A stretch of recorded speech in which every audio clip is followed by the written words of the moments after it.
Speaking of protection, what are the best protective steps that you can implement in your own life to prevent cancer?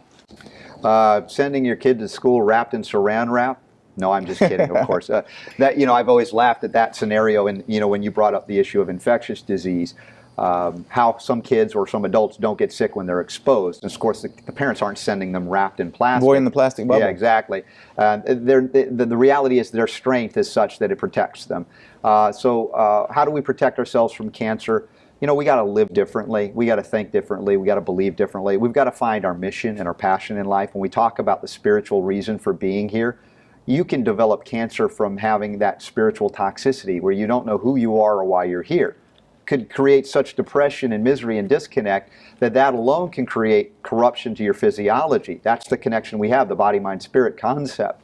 But if we talk about the simplest things, because sometimes it's harder, honestly, to be spiritually disciplined than it is to be disciplined in your physical body, like to exercise, which is vitally important. But how do we exercise choices that benefit our physical body? That means choosing food that is not corrupted.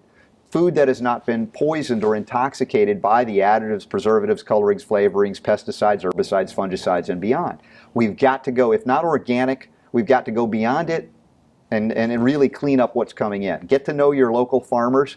Even if they're not certified organic, they might be cleaner than organic, but the process of dealing with a federal bureaucracy may be such that it's untenable to do. So I won't say only organic. I will find out that as a farmer growing things the way that I would grow something, that I would feed my own children and grow your own food.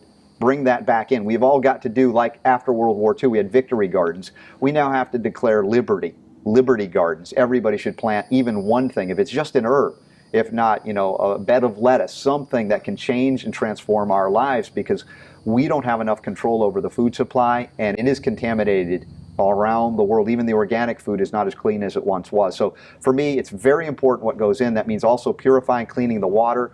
Talk about structuring the water as well, because there's an energy to water. That's why homeopathy is so amazing. That goes beyond merely filtering it and cleaning it. So there are other nuances to protecting ourselves from cancer. There's always something more to do. But at the proverbial end of the day, just do what you have genuine control over. Right? You can't do that which you can't. That you can turn over to God, pray on it. But that which you have control over, we are asked to do. We can't slack off on that which we have genuine control over, to choose cleaner foods, to choose cleaner waters, to not do certain things that we know are self-destructive. These are within our power. We're asked to do that. We can't abuse the privilege of life and say, well, nah, I don't want to do that one. Ultimately, we have to take control over that which we have been granted and given control over.